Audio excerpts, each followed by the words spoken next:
Yun oh. Congrats to kay, congrats. Pasok sa bago na Salamat po, salamat sir.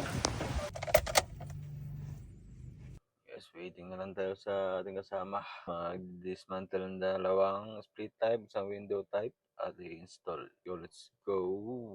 Guys, sinundulan natin guys yung client natin. Wow! Tayo papunta to kay. Parting Pasay tayo ngayon. Pasay. Sa likod ka, boy? Mamaya na kayo magpalit pag ano? Oo. Pasay. Pasig. Ay, Pasig ba? Pasig tayo. Let's go. Let's go. At ayun na guys, panagay Pasay at Pasig type. Pero saan nga po pala yung pupunta namin? Mag-dismantle kami ng dalawang split type at isang window type. At i-install din namin sa lilipatan ng ating client. Let's go! Bahay ng mga mayayaman. Guys, dito na tayo sa client natin sa Celery. Saan itong lugar to ay? Alin? Saan itong lugar? Saan ito? Sa Pasig. Green Hoods. So, let's go. Ito yung bahay ng client. Angas oh. Sana all. Ang mababa na naman yung corda niya. Dismantle na tayo. Dismantle. Hindi na rin ang unit. Linisat ko niya.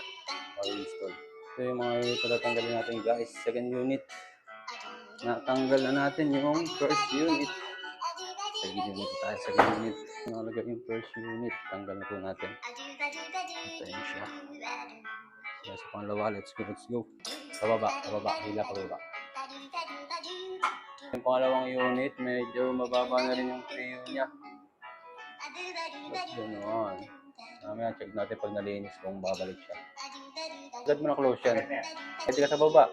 Sarado mo rin siya para masave yung preo. Ayos lang ba pag di-dismantle siya? So tayo ngayong electrician. Tokay. Kung masasabi mo sa pag-dismantle, napakadali. Masarap pakinggan.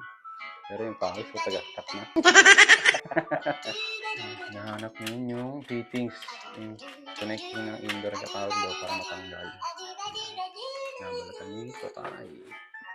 Ngayon na guys, na-dismantle na namin yung dalawang split type tapos ang window type. Pupunta na kami ngayon sa pag-installan kaso inabot kami ng ulan. At ayun yung po pala yung bahay na pag-install namin. Bubuksan na po nila yung pintuan para mapasok na po kami at para mapagsimula na magtrabaho. Let's go! Yun oh. Congrats to kay, congrats. Maraming salamat. Pasok sa bago na Salamat po, salamat sir. Inisin muna natin yung unit nila bago natin i-install natin ang rubber insulation dahil basa na siya. Ayan guys, malinis na yung isang outdoor. Next namin yung indoor.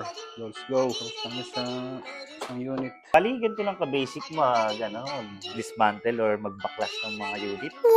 Tapos ngayon, dilinisan naman natin siya, di ba? Yes sir.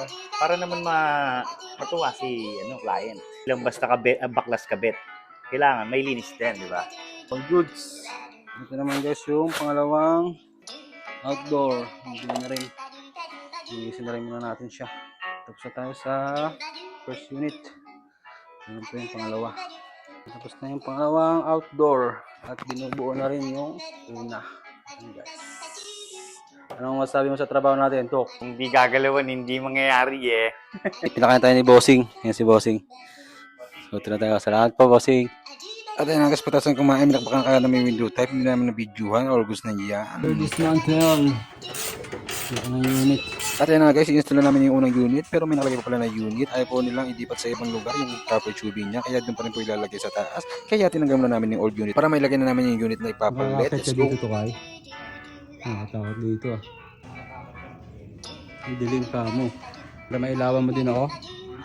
Kat ka rin dito. Wala, si Philip. Delikado dito.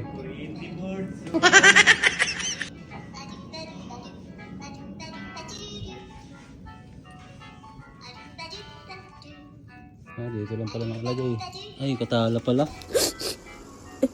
At ayun na guys, natanggalan namin yung old copper tubing niya at pinala namin ito ng bago. Nalatag na rin namin ito ng maayos. At syempre, binacuum na namin yung unit para mapaandar na dahil ginagawin na naman kami. At ayun na guys, nagkarga tayo ng konting preyon dyan dahil medyo mahaba ang copper tubing niya. Talagang kinulang na. Kaya kung mapapansin nyo, all goods na ang unit natin client. Isang customer naman na nasatisfied sa ating trabaho. Kaya ikaw, ano pa inaantay mo, mag-message ka na para mapalamig na namin ang inyong lugar. Let's go! Hindi na po pa natin na-install yung isang unit. Babalikan na lang po natin ito. At syempre, magdadagdag pa po sila ng dalawang unit. Salamat po sa tiwala. Kaya sa lahat mga support sa amin dyan. Maraming salamat sa inyo na may patuloy mga support sa amin. God bless po sa inyo.